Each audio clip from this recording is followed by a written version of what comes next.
এই পাঠে আমরা 9 দাগের থেকে শুরু করব। 9 দাগের প্রথম প্রশ্ন দেখো, গোলকের আয়তন গোলকের ব্যাসার্ধের ত্রিঘাতের সঙ্গে সরলভেদে আছে। এখন বলেছে 1.1/2, এবং 2.1/2 মিটার দৈর্ঘ্যের ব্যাস বিশিষ্ট 3টি নিরেট গোলককে গলিয়ে একটি নিরেট গোলক বানানো হলো। এখন বলেছে নতুন গোলকের ব্যাসের দৈর্ঘ্য নির্ণয় করি। এখানে বলেছে ধরি গলানোর আগে ও পরে আয়তন একই রয়েছে। তাহলে দেখো, এটা নির্ণয় করার জন্য প্রথমেই আমাদের বলে দিয়েছে কি, যে ব্যাসার্ধের সঙ্গে আয়তনটা ত্রিঘাতের সঙ্গে সরলভেদে আছে। ব্যাসার্ধের ত্রিঘাতের সঙ্গে আয়তনটা সরলভেদে আছে। তাহলে এখানে আমি ধরে নেব, ধরি আয়তন আমি ধরে নিচ্ছি কত, ভি, ও ব্যাসার্ধ ধরে নিচ্ছি আর। তাহলে এখান থেকে আমি বলতে পারবো যে ভি ভ্যারিজ অ্যাজ আর কিউব, এটাই আমাদের বলে দেওয়া আছে। তো এখান থেকে দেখো ভি সমান আমি বলতে পারবো কে আর কিউব, যেখানে কে সমান কি, কে হলো অশূন্য ভেদ ধ্রুবক। এরপরে দেখো, এই সূত্রটা থেকে আমরা সহজেই কি গোলকগুলোর আয়তন নির্ণয় করতে পারবো, যেহেতু গোলকগুলোর ব্যাস দেওয়া আছে। তাহলে এখানে প্রথম গোলকের ব্যাসার্ধ নির্ণয় করব আমরা। তো এখানে বলবো প্রথম গোলকের ব্যাসার্ধ কত হয়ে যাবে। দেখো আমাদের 1.1/2 বলেছে ব্যাস, তাকে আমরা ভাগ করব 2 দিয়ে, একক হয়ে যাবে মিটার। তাহলে এখান থেকে হয়ে যাচ্ছে 3/2, আর ভাজিত 2কে আমি লিখতে পারি গুণ 1/2 মিটার, অর্থাৎ কত হয়ে যাচ্ছে 3/4 মিটার। এটা হয়ে গেল কি প্রথম গোলকের ব্যাসার্ধ। এখন প্রথম গোলকের আয়তন এখান থেকে ধরো আমি V1 ধরলাম, তো সেখান থেকে এই সূত্র থেকে আমি পাবো K ইন্টু 3/4 তার হোল কিউব, একক হয়ে যাবে ঘনমিটার। অর্থাৎ এখান থেকে 3-এর কিউব মানে হচ্ছে 27, আর 4-এর কিউব হচ্ছে 64 কে ঘনমিটার। একইভাবে দ্বিতীয় গোলকের আমরা ব্যাসার্ধ নির্ণয় করব। তো এখানে বলবো দ্বিতীয় গোলকের ব্যাসার্ধ কত, 2 আছে, তাকে 2 দিয়ে ভাগ করব, অর্থাৎ হয়ে যাচ্ছে 1 মিটার। 1 মিটার। এখন দ্বিতীয় গোলকের আয়তন, ধরো সেটাকে V2 বলছি, তাহলে সেখান থেকে হয়ে যাবে এই সূত্র থেকে K ইন্টু 1-এর কিউব ঘনমিটার। অর্থাৎ কত হয়ে যাবে, যেহেতু 1-এর কিউব সমান 1, তাহলে K হয়ে যাচ্ছে K ঘন মিটার। এটা হয়ে গেল দ্বিতীয় গোলকের আয়তন। একইভাবে তৃতীয় গোলকের ব্যাসার্ধ কত হয়ে যাচ্ছে, এখানে দেওয়া আছে 2.1/2, তাকে ভাগ করব 2 দিয়ে মিটার, অর্থাৎ 2.1/2 অর্থাৎ 2 দুগুণে 4, আর এখান থেকে 1 5 অর্থাৎ 5/2 ইন্টু হাফ মিটার, অর্থাৎ 5/4 মিটার হয়ে যাবে। তাহলে এখান থেকে তৃতীয় গোলকের আয়তন নির্ণয় করব, যেটাকে ধরো আমি V3 বললাম। তো এখানে পাবো K ইন্টু 5/4 তার হোল কিউব, আর একক হয়ে যাবে ঘন মিটার। তাহলে এখান থেকে দেখো 5-এর হোল কিউব, 5-এর কিউব মানে কি 5 ইন্টু 5 ইন্টু 5 অর্থাৎ 125, আর 4-এর কিউব তো 64 কে ঘনমিটার। এখন এই তিনটে আয়তন যোগ করে একটা বড় গোলক তৈরি করা হয়েছে। সেই বড় গোলকটার ব্যাস আমাদের নির্ণয় করতে হবে। তাহলে সেই বড় গোলক অর্থাৎ নতুন গোলকের ব্যাস আমরা ধরে নেব। এখানে আমি ব্যাসার্ধটা ধরে নিচ্ছি, পরে 2 দিয়ে গুণ করে আমি ব্যাসটা নির্ণয় করব। তাহলে এখানে নতুন গোলকের, এখানে আগে একটা ধরি বলে দিলাম, ধরি নতুন গোলকের ব্যাসার্ধ ধরো ক্যাপিটাল আর ধরে নিচ্ছি। তাহলে একইভাবে এই একই সূত্র থেকে নতুন গোলকের আয়তন আমি কত পেয়ে যাব, নতুন গোলকের আয়তন কত হয়ে যাবে, এই একই সূত্র আমরা প্রয়োগ করবো, অর্থাৎ K ইন্টু, এটা হয়ে যাচ্ছে মিটার, তাহলে K ইন্টু ক্যাপিটাল আর তার হোল কিউব ঘনমিটার।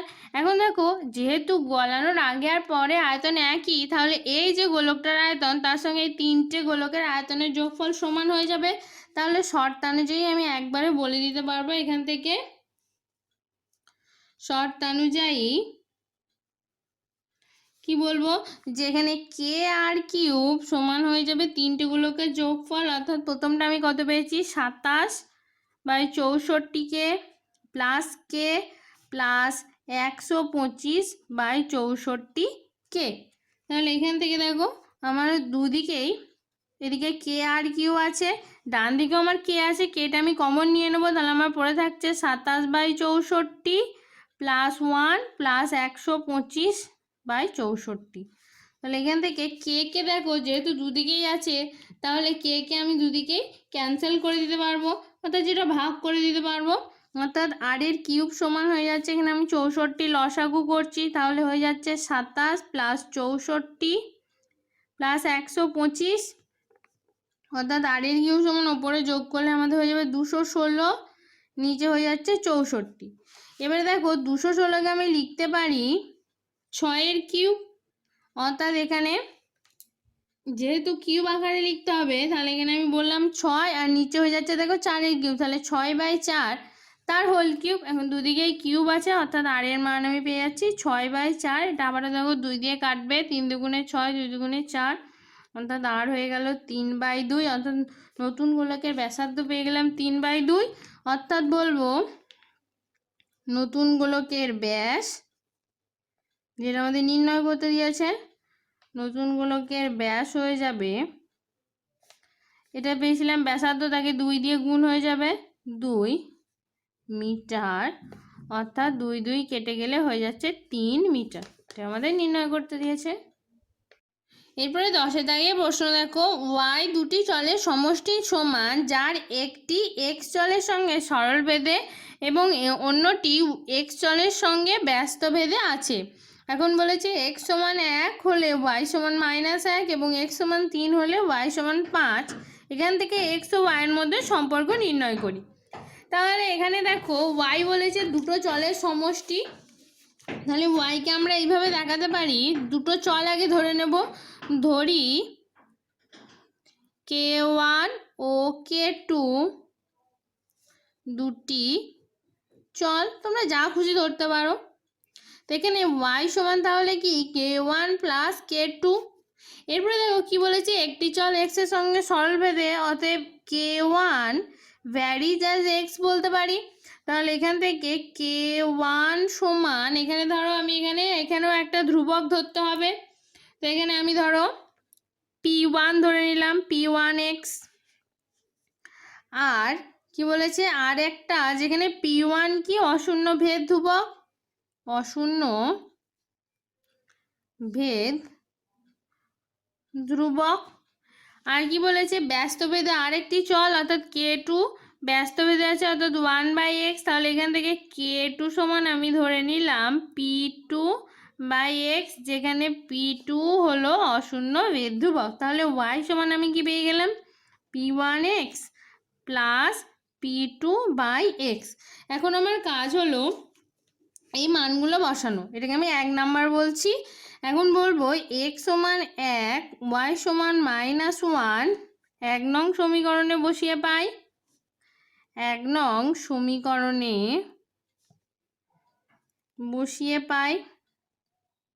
বসিয়ে কি পাবো, y হচ্ছে -1, অর্থাৎ -1 সমান p1 × 1 প্লাস p2/1। অর্থাৎ এটা যদি আমি ঘুরিয়ে লিখি, এটা p1 হবে, তো p1 প্লাস p2 সমান পেয়ে গেলাম -1, এটাকে আমি 2 নাম্বার বলছি।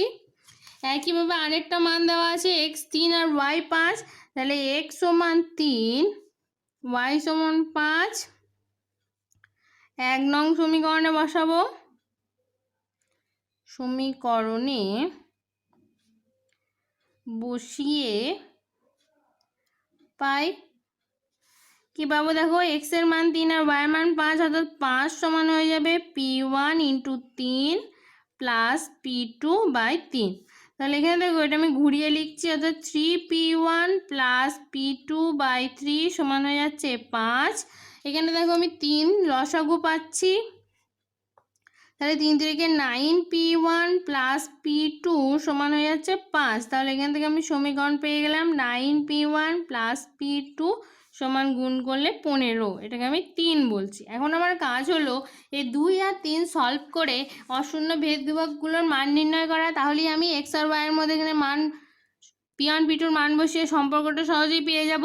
তো এটা নির্ণয় করার জন্য দেখো দুটো সমীকরণ এই দুটো, তাহলে আমি প্রথমে কি করছি 2 ইন্টু 1 ও 3 ইন্টু 1 করে পাই, দুটো সমীকরণের সঙ্গে আমি এক এক করে গুণ করছি। তাহলে এখানে দেখো পাশাপাশি যদি লিখি p1 প্লাস p2 সমান -1, এখানে পাচ্ছি 9p1 প্লাস p2 সমান 15।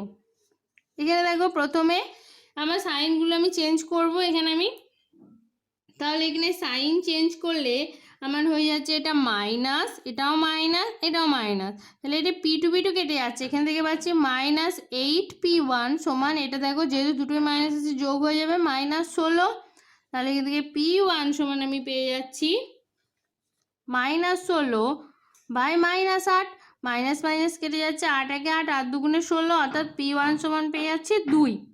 এখন যে কোনো একটা সমীকরণে p1 এর মান বসিয়ে দিলে আমি p2 এর মানটা পেয়ে যাব। এখন বলবো 2 থেকে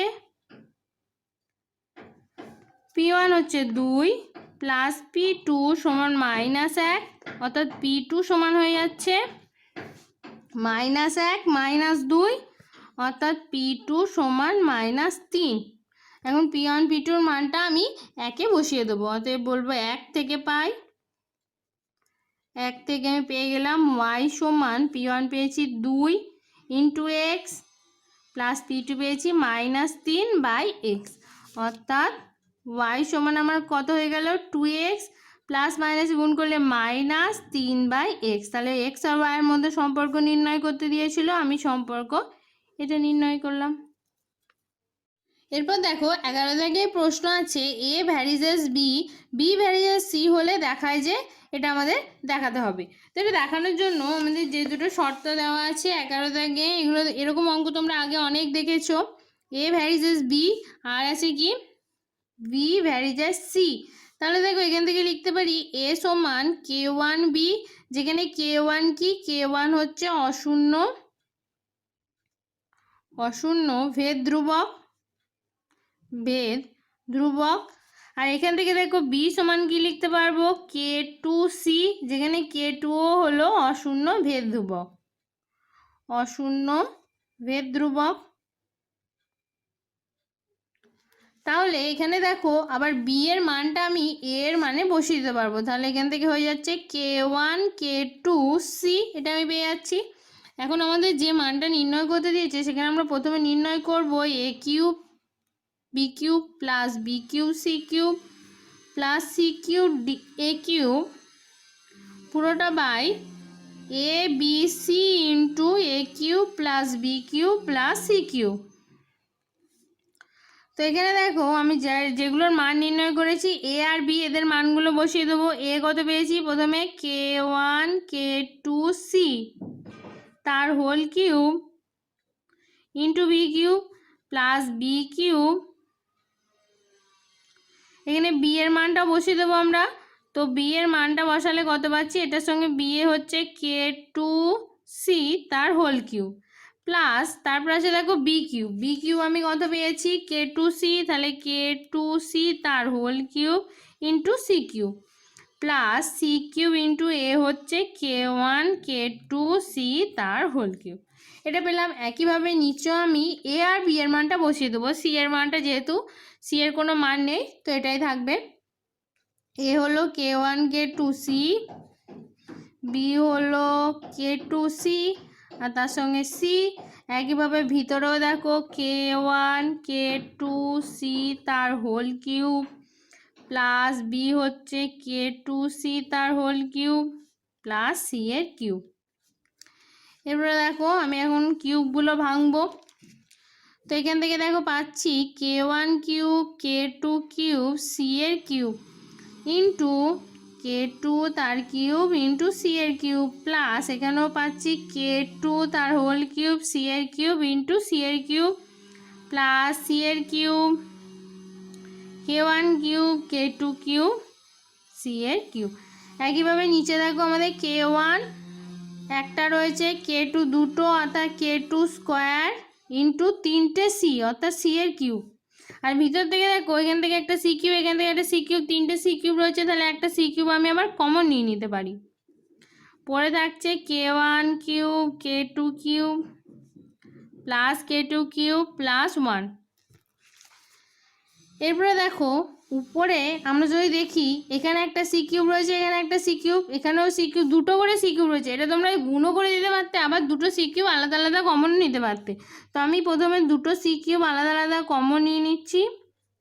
আর এখান থেকে দেখো প্রথমে পড়ে থাকছে K1 তার cube K2 cube K2 cube যোগ করলে হয়ে যাবে K2 to the power 6 plus এখানে পড়ে থাকছে K2 তার কিউব প্লাস এখান থেকে পেয়ে যাচ্ছি K1 কিউব K2, এটা হয়ে যাবে কিউব কিউব। একইভাবে দেখো নিচেতে আমাদের পড়ে আছে কি K1 K2 তার হোল স্কোয়ার ইন্টু দেখো এখানে এমনি আগের থেকে আছে সি এর কিউব ইন্টু সি এর কিউব। নিচে আমাদের K1 cube K2 cube plus K2 cube plus 1 পড়ে থাকছে। তো এখানে দেখো আমাদের সি এর কিউব, সি হবে না, সি এর কিউব সি এর কিউব সি এর কিউব সি এর কিউব কেটে গেল। তাহলে আমাদের কি পড়ে থাকছে এখানে সমস্ত রাশিগুলো দেখছি K1 K2 K3 K1 আর K2 আকারে থাকছে। আর যদি এরকম থাকে সবই ধ্রুবক সংখ্যার যোগ গুণ ভাগ, তাহলে পুরো রাশিটাকে আমি বলে দিতে পারি ধ্রুবক। অর্থাৎ আমি কি পেয়ে গেলাম এখান থেকে A cube B cube plus B cube C cube plus C cube A cube পুরোটা by A B C into A cube plus B cube plus C cube সমান ধ্রুবক।